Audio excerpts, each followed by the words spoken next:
안녕하세요. 김철호입니다. 정부에게 감사론 제14장 강의 동영상 올려드리도록 하겠습니다. 14장 강의는 세무회계 쪽 하는 거예요. 우리가 자영업, 개인 사업자가 되어서 자영업을 한다고 했을 때 세무회계 어떤 걸 어떻게 해야 되는지 한번 살펴보도록 할게요. 세무회계란 무엇인가? 세무회계라고 하는 세금 내는 것을 잘 정리하는 게 세무회계예요. 기업 회계 기준에 따라 측정된 기업이익을 세법에 따라 과세 소득으로 측정하는 과정이에요.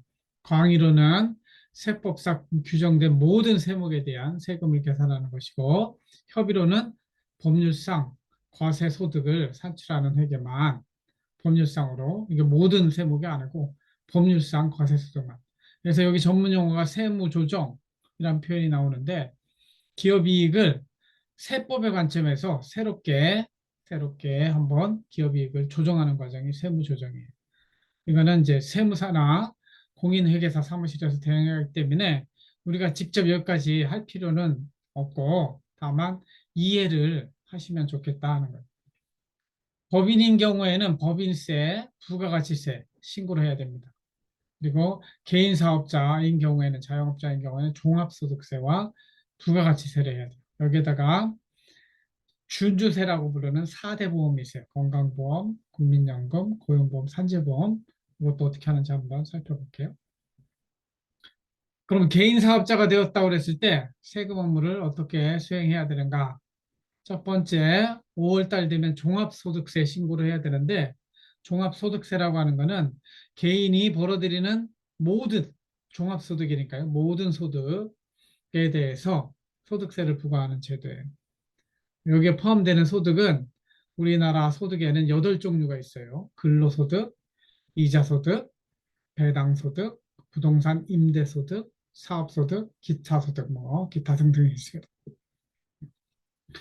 이 종합소득세에 포함되지 않는 소득들도 있어요. 퇴직소득, 양도소득, 일용직, 이제 알바할 때 하루하루 받는 거 있죠.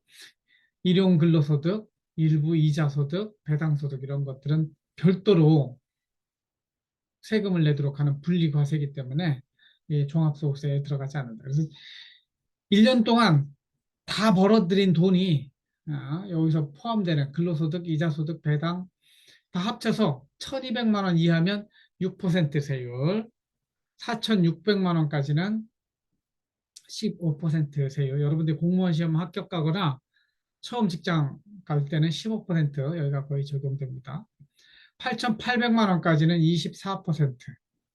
저 같으면은 1.5억 원 이하 여기에 해당이기 때문에 35%, 3억 원 이하까지는 38%, 5억 원까지는 40%, 10억 원까지는 42%, 10억 원을 초과하는 금액에 대해서는 최고세율, 누진세라고 그랬죠. 이걸 누진세율이라고 해서 45%랍니다.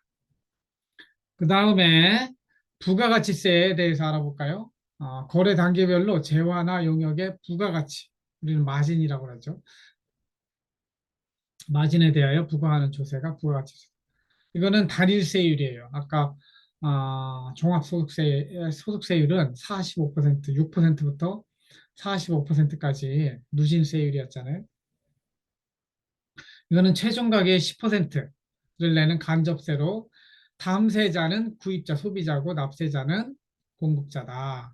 그래서 부가가치세 세액은 매출세액에서 매입세액을 빼는데, 매입세액이라고 하는 것이 이게 원가예요. 원가 사올 때 낸 세금은 빼준다 이거예요. 그래서 매입세액이 매출세액보다 더 클 때는 부가가치세 환급을 하게 되어 있습니다. 반면에 간이과세자라고 하는 게 있는데, 간이과세 이 직전 연도 매출액이 8천만 원 미만에 달한 소규모 사업자는 이때는 그냥 10%를 때리는 게 아니고 업종별로 2에서 4%의 부가가치세를 적용합니다. 이게 부가가치세가 10%라고 하지만 실제로는 매입세액을 빼주기 때문에 실제로는 2%, 4%요 사이에 되는데, 그거를 그냥 정확하게 계산하지 않고 그냥 퉁쳐서 퉁쳐서 매출액의 얼마? 2% 이렇게 적용하는 게 간이과세제도라고 해요. 그 다음에 원천소득세라고 하는 거는 사업주 및 직원이 월급을 타가잖아요.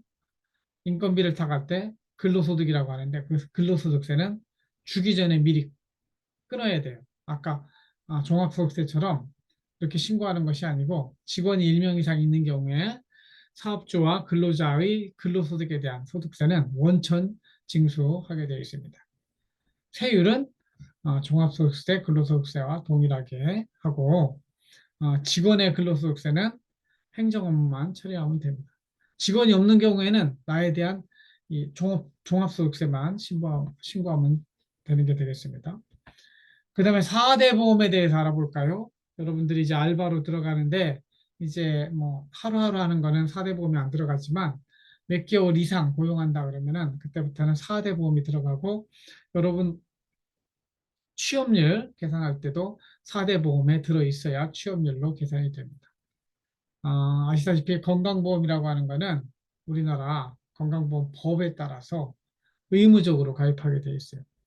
그 종류는 직장가입자, 지역가입자로 나뉘고 직장에서 근로소득을 받고 있으면 직장가입자고 내가 직장생활 하지 않더라도 농사짓거나 사업장애가 있으면 이거는 지역가입자라고 그래요.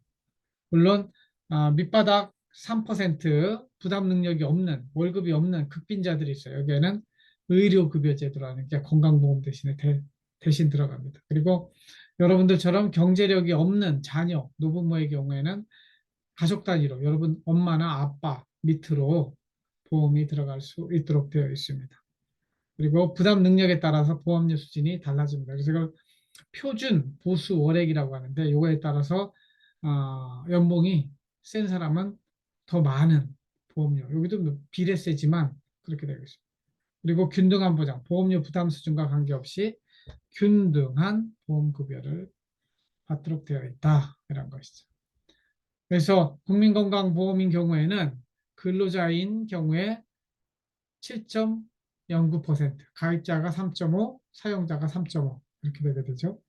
공무원의 경우에는 가입자가 3.5, 국가가 3.5 이렇게 되게 되어 있습니다. 우리 한남대처럼 사립학교 직원인 경우에는 가입자가 3.5, 사용자, 즉 학교, 한남대학교가 2.1, 그다음에 국가가 30대 20%가 1.4 이렇게 나눠서 되게 되어 있습니다. 이런 건강보험료의 행정 처리는 직원이 없는 경우에는 종합소득을 고려해서 보험료 산정하는 게 있습니다. 그래서 종합소득에는 소득, 재산, 자동차 등을 고려한 소득 계산하는 방식이 있어요.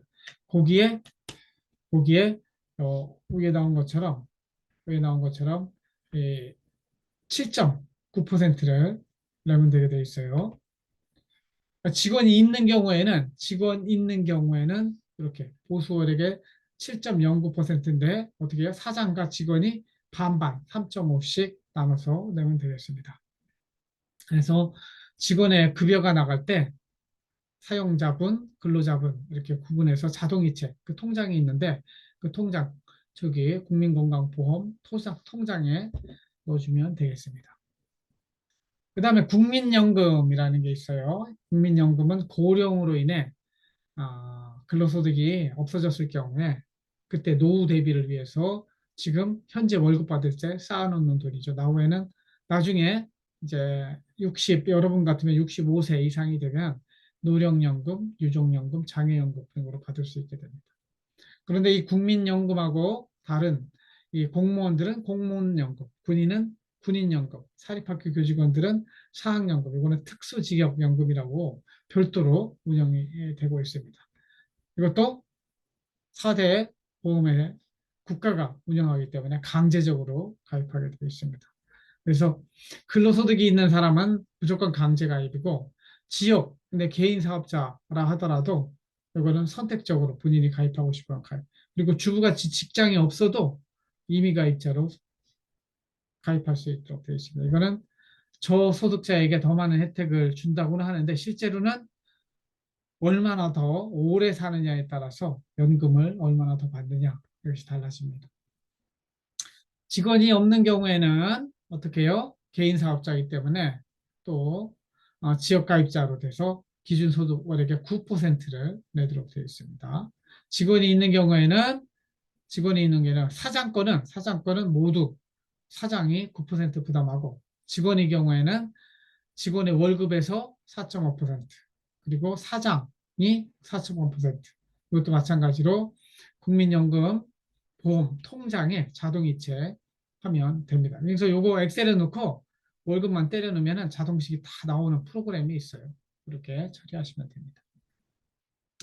고용보험도 처리해야 되는데 고용보험은 실업으로 인해서 근로소득이 없어졌을 경우에 직장생활 중에 보험료, 실업보험료, 고용보험료를 내고 실직 시에 실업급여를 받도록 하는 데죠. 그래서 실업급여뿐만 아니라 고용안정사업, 직업능력사업도 이 고용보험에서 하고 있습니다. 그래서 이것도 강제, 사회보험이기 때문에 강제적으로 가입하게 되어 있죠. 행정적으로는 개인 사업자의 경우에 직원이 없는 경우에는 자영업자이기 때문에 이걸 가입할 수도 있고 안 가입할 수도 있어요. 직원이 있는 경우에는 이 직원에 대해서는 반드시 내야 돼요. 반드시. 사장과 직원이 분담하게 되어 있습니다. 실제적으로 여기 밑에 보세요.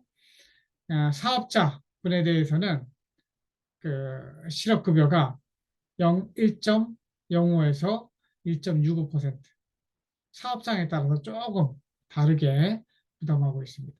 그리고 근로자분은 근로소득의 0.8%만큼 실업급여만 부담하게 되어 있습니다. 그래서 이것도 계산하는 엑셀식이 있어서 엑셀식에 넣어가지고 직원에 대해서는 실업보험을 넣어줘야 돼요. 본인에 대해서도 자영업자 고용보험을 간다면 이쪽에 선택을 하셔서 가입을 하면 되게 되습니다. 산재보험이라고 하는 것도 있는데 산재보험은 근로자가 재해를 입어가지고 죽을 수도 있지만 다쳐서 평생 살 수도 있거든요. 이거는 특징이 사업주가 100% 부담하게 돼 있어요. 그러니까 내가 직원이 있다 그럴 때는 강제적으로 이거 가입하게 돼 있는데 어떤 과실이 있건 없건 간에 무과실 책임주의예요. 모든 재해에 대해서 보상할 수 있도록 되어 있습니다.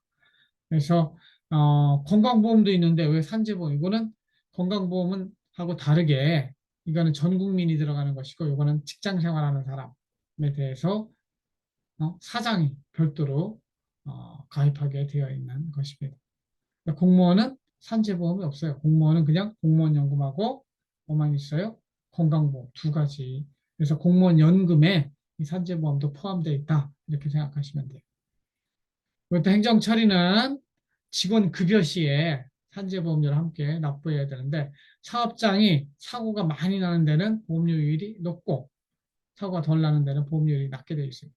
예를 들면 음식 숙박가 오이다 그러면은 보수총액의 8.0%를 근로복지공단에 산재보험료로 내게 되어 있어요. 이것도 4대 보험에 대해서는 통합징수를 하는 포털이 있어요.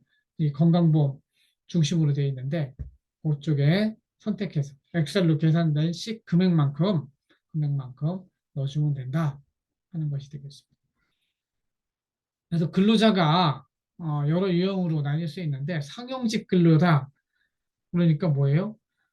몇 달 이상 항상 쓰기로 되어 있는 이런 사람한테는 근로자 부담과 사업자 부담, 건강보험이 다 이렇게 해서 건강보험, 국민연금 다 들어가게 되어 있어요. 다만 산재보험은 근로자 부담이 없다고 그랬잖아요. 그러니까 사업자 부담, 이 근로소득세는 당연히 이거는 뭐 근로자가 부담하는 거, 사업자 부담하는 거 없습니다. 4대 보험에 대해서는 나눠서 내는 거죠. 근로자와 사업자가 4.5, 4.5, 국민연금은 건강보험은 3.7, 3.7, 고용보험인 경우에는 0.8, 사업자는 1.05에서 1.6, 산재보험은 사업자만 1에서 8% 부담하도록 되어 있다. 이렇게 이해하시면 되겠습니다. 일용직, 노가다죠. 노가다 하는 사람들도 원천세 냅니다. 그러나 일당 15만 원 넘어가지 않으면 원천세 내지 않아요.